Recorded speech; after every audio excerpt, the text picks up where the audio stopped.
Hi Taurus! Kamusta? Welcome back to Pinay Angel Tarot. This is your June kapalaran para sa mga Taurus, love and career reading. General reading kaya maaaring mag-resonate o hindi. Pero pag nag-resonate, comment nyo para alam ko. Kamusta kayo guys? Ayan. So may utang pa ako na bonus reading para sa inyo. Don't worry, hindi ko yan nakakalimutan. So comment person para alam kung nanonood kayo. At if ever nag-resonate at kailangan nyo ng gabay, pwede kayong mag-book ng private reading services. Message lang kayo sa Facebook page ko, Pinay Angel Tarot, or sa Viber or sa WhatsApp para mas mabilis. Nasa description box po lahat ng contact details. So, tingnan natin ang unang mga mensahe para sa'yo, Taurus. Tower. Oh my gosh. Crossroad. Anchor. Malakas ang paninindigan mo kaya hirap kang magdesisyon ngayon. Mukhang merong opportunity. Parang nasa gitna ka eh. Nasa gitna yung crossroads. So, dalawang malaking options. Yung iba sa inyo guys, may nakita kong travel, parang magkaibang mundo. So, dito tower, mukhang city eh. So, maraming buildings. And then crossroads. And ito naman yung kung saan ka nang galing, or yung tirahan mo, or yung residence mo, kung saan ka talaga nakatira. So, ang nakikita ko sa'yo, possible na yung nga may magta-travel, possible din na desisyon na kailangan gawin kung magsistay ka ba, or kung lilipat ka ba. Merong movement. Yung nga lang, sa ngayon, parang hindi ka pa nakakapag-desisyon. Possible din na pareho yan, minamanage mo eh. Possible din to na sa trabaho mo na iba yung mundo mo doon, sa bahay iba naman. Mukhang marami ka din kadil na tao ngayon. One thing is for sure, this is showing me na napaka-strong mo ngayon. Talagang palaban ka. Okay. So, from the tarot, tignan natin. Unang message. 6 of Wands, victory and success. Mukhang nasa spotlight ka ngayon, maraming humahanga sa'yo, maraming nakatingin sa'yo. So, mahalagang reputation mo. 5 of Pentacles, pagbabago, pero nagtatago ka, nahihirapan ka, kaya mas pinipili mong itago sa mundo kung ano man tong pagbabago na to.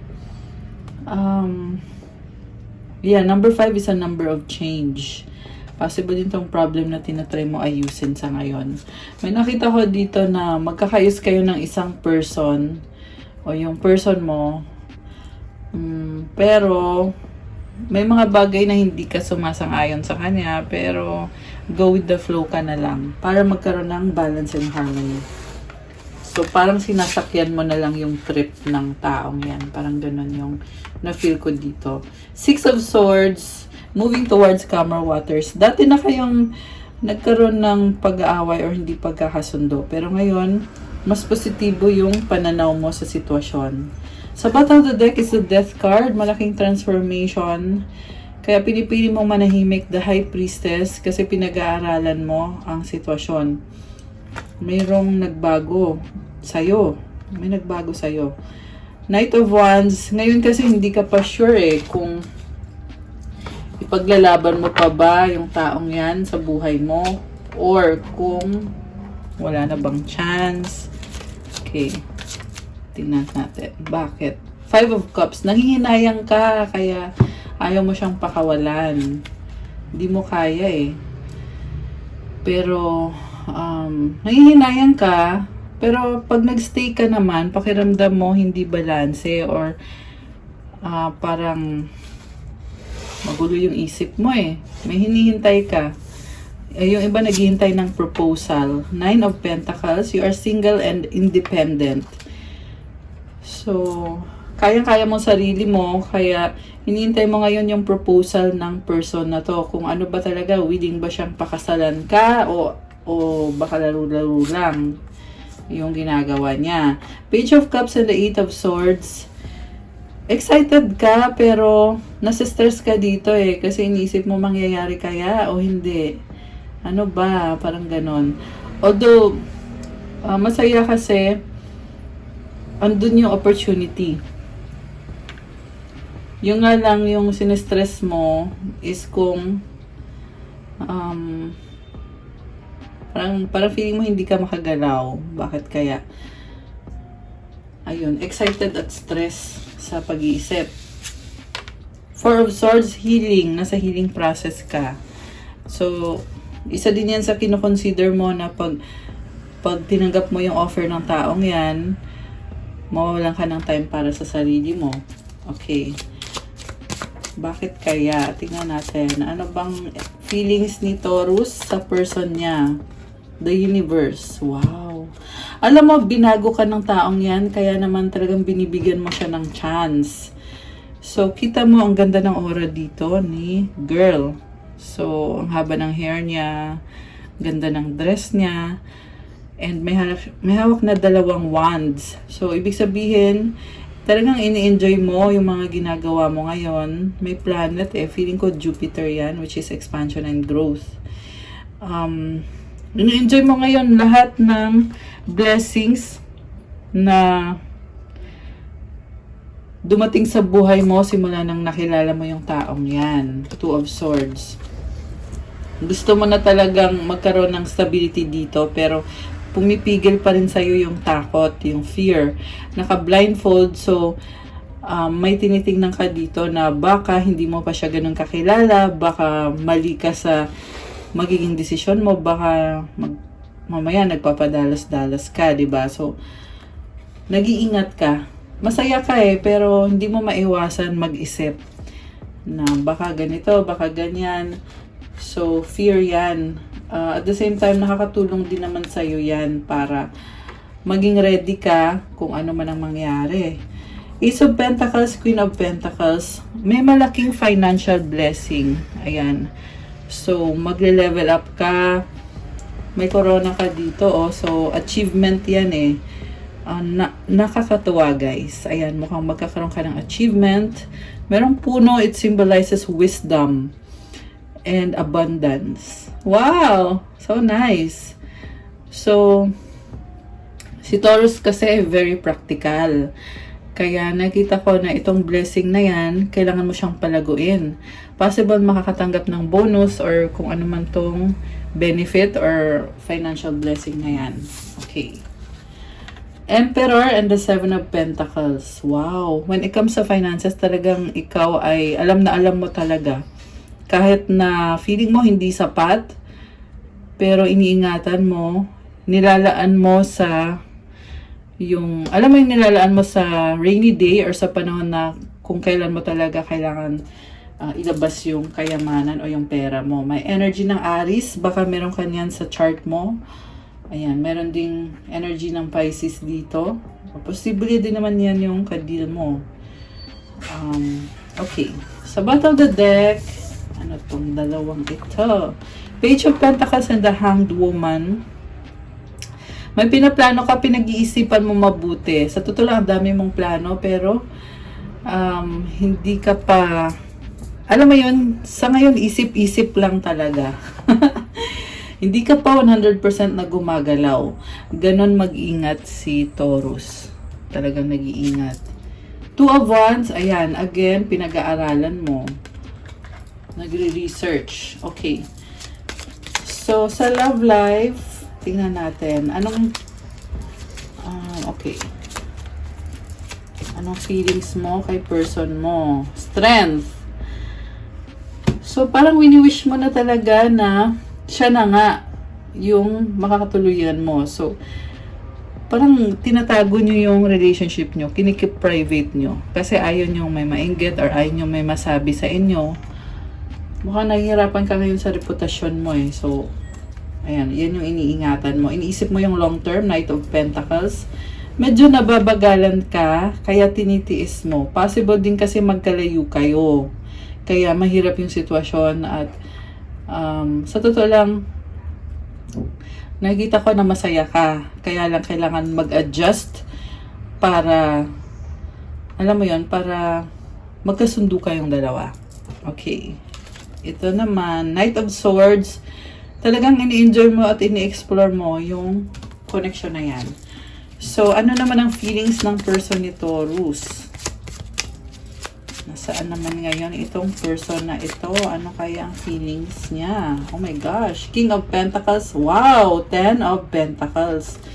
Ang nakita ko dito, mapera eh. Possible din na tatay. Baka may anak na kayo, or possible din naman na yung ugali niya towards you is parang tinitreat ka niya na parang sobra siya mag-care eh. Inobserbahan ka niya, nagkikare siya sa'yo, hindi niya masyadong sinasabi lahat ng emosyon niya sa'yo. So, posible yan na tingin mo, alam mo na lahat tungkol sa kanya, pero meron siyang hindi pa inaamin sa'yo, which is yan yung sobrang pag-care niya sa'yo. Si King kasi, tahimik lang kasi yan. Hindi yan ganun ka-vocal, pero nakakaramdam yan. Okay? So, 10 of Pentacles, may partnership. Parang ino-offer niya sa'yo lahat ng mga success niya sa buhay, lalo na yung finances niya. May nakita kong bahay dito, so siguro bumili siya ng bahay para sa'yo, or nag-invest siya sa isang bahay para doon kayo magsama in the future, at pinaghirapan niya talaga yan. So, nakakatuwa. Oh my gosh, medyo kinilig ako. May medyo pa eh. So, nakakatawa, sobra siya nag-care sa'yo, and baka ang kadil mo ay kapareho mong Earth sign, Capricorn, Taurus, Virgo. Although this can be any sign naman. By the way, lumabas din kanina, merong Sagittarius energy. Okay, so ano pa ba? Oh, wow, Lovers, 5 of Swords. So, alam mo, pinili ka niya, napakalaking desisyon yung ginawa niya nung ikaw yung pinili niya na maging partner niya. Kaya, parang nag-iisip pa siya, tama ba tong ginawa ko? And, the Star. Nakita ko very pure, marupok si person mo. 10 o'clock, wow. 3-0. Bagong simula to para sa kanya. So, malaki kasi yung pangarap niya eh. Hindi basta-basta, guys. Nagdaan na to sa dating relationship na hindi nag-workout. Kaya ngayon, tinitingnan niya yung decision niya na ikaw yung pinapasok niya sa buhay niya. Kasi, pag nag-decision siya, talagang nakita ko na pinaglalaban niya, ginagawa niya, at least tinatry niya yung best niya. May star siya dito, ang daming stars. So, very pure na intentions, talagang pinangarap niya yan. Itong relasyon na to or connection na to. Okay. Kasi 9 of Wands, ang dami niya naging frustration sa buhay, sa past niya. Mukhang marami siyang naging ex. Queen of Swords. Ayan, natuto na to. Tinatago niya eh, yung mga naging karelasyon niya dati. Nafe-feel niya, emotional pa rin siya dun. So, siguro, iniisip niya na chance niya na ngayon para magsimula ulit at talikuran na tuluyan yung mga ex na yan, yung mga past na yan. May nakita din akong conflict dito na hindi kayo nagkasundo.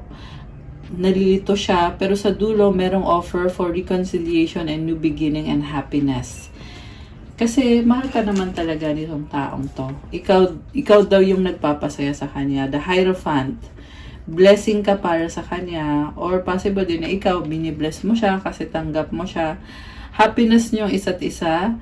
Grabe, pang mag-asawa na talaga tong mga cards na to, guys. Kaya sobrang nakakatuwa. Hindi lang siya basta-basta wedding, but there is also enjoyment and happiness na nakikita ko para sa'yo. Kaya napakaswerte mo naman. So nice. 10 of Swords. Ayan, pag ginawa nyo yan, nag-commit kayo sa isa't isa, or nagpakasal na kayo, eventually, matatapos na yung mga naging problema nyo pareho sa past. Kasi, masasabi nyo na talaga na ito na yung forever. Parang ganun yung nakikita ko sa mga cards mo dito na, kumbaga, nahanap mo na si the one at talagang magsisettle down kayo ng taong yan. So, nice naman! Okay, meron din tayong judgment card dito, and the Magician, sabi ay handa ka na. Oh my gosh, guys, tingnan mo, my bride. Handa ka na magpakasal. So, talagang hinihintay mo na lang yung proposal niya.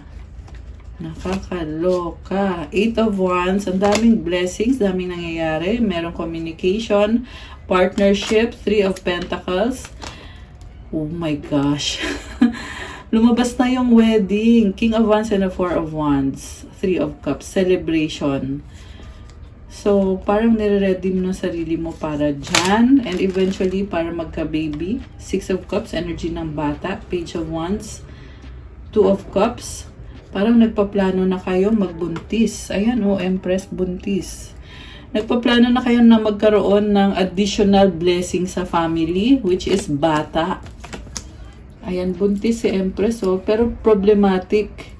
So, possible na hindi ka ganun pa ka-healthy para magbuntis, kaya lumabas si 3 of Swords. 4 of Cups. Merong umiinom ng gamot. Alam mo yon, parang hinihil mo yung sarili mo para maging ready ka sa pagbubuntis. Temperance card. Kasi tinitingnan mo sarili mo sa salamin, handa na ba ako magbuntis?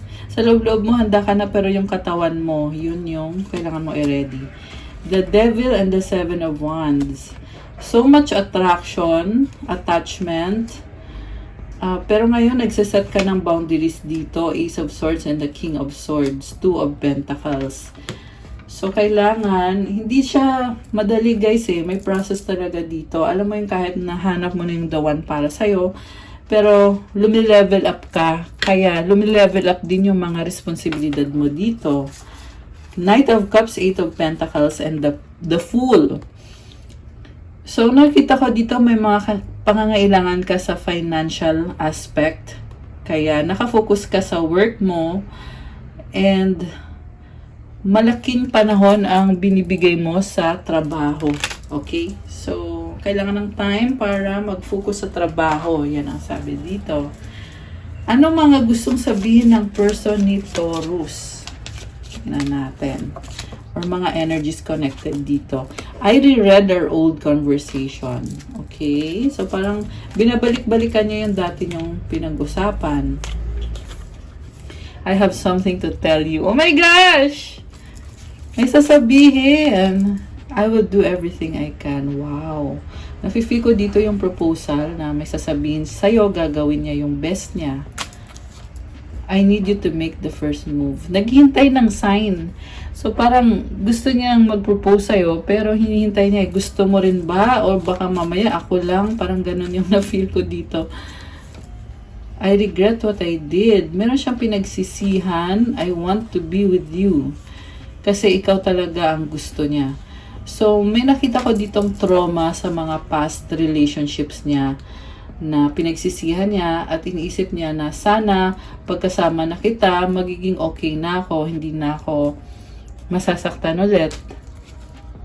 555 on the clock. Oh my gosh! Angel numbers. I hope you're okay. Oh, wow. I am sorry. Oh, wow. Sabi sa'yo, sobrang nagkikare sa'yo to Parang ayaw ka talaga niyang masaktan. Gusto niya okay ka. Sorry siya kung minsan feeling niya na baka hindi ka masaya, baka nahirapan ka. Okay. Anong advice ngayon para sa mga Taurus? Tingnan natin. Kuha din tayo ng mensahe galing kay Universe. Okay. Daming nalaglag na cards. Palaban si Taurus ngayon na mamayagpag ang love life mo. Sa career, ganun din. May abundance. Okay, advice is aging. Oh my gosh, bakit aging naman? So, I am one with unlimited love beyond all seeming restrictions of age. I am filled with joy, energy, and beauty, a vessel for the divine Shakti. So, alam mo, age doesn't matter. Kasi, you are beautiful, full of energy, at masaya. Nasa sayo mismo yung blessing. Ayan, kaya parang sinasabi dito, kahit na nagkakaedad or tumatanda, alam mo yon, hindi yun nagmamatter kasi yung love talaga ay unlimited. So, nakakatawa, bongga. Walang limit na love, overflowing love. Grabe guys. Ang ganda ng frame. May butterfly, transformation, may flowers for abundance. Ayan. From the universe, I am a spirit having a human experience and I'm here to get closer to love. So, parang calling talaga sa'yo na i-pursue mo yung love.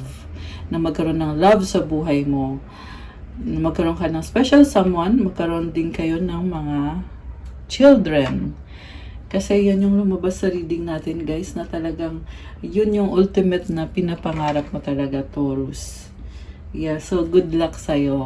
Ayan, oh my gosh, I love this reading for you guys. So, okay guys, that's what I have for you, Taurus, for our June kapalaran. Ayan, thank you so much for watching. I-like nyo na itong video na to. Comment kung nag-resonate ba or kung ilang percent nag-resonate. Kung 100%, 50%, or kahit 10%. Or kahit 1%, ayan, i-comment nyo pa rin para alam ko. At kung kailangan nyo naman ng gabay, if you need more information, you can book a private reading with me. Message lang kayo sa Facebook page ko, Pinay Angel Tarot, or sa Viber or sa WhatsApp. Nasa description box po yung contact details. And if you want to start your crystals journey, you can message me through Instagram. Nakapost po din yung mga crystals na iba-iba, at lahat po ng mga crystals natin ay blessed with specific prayers and mantras na talagang magbibigay sa inyo ng mga opportunities at blessings at healing at positive energy na hindi niya in-expect na meron pala ng ganon. So, meron tayong syempre for love, career, wealth, prosperity, abundance, focus, mental clarity, protection, negotiation, motivation, at marami pa pong iba. So, message na lang kayo, guys. Thank you so much, Taurus! Have a good day. God bless you all. Stay safe and I'll see you again soon. Love you guys. Bye!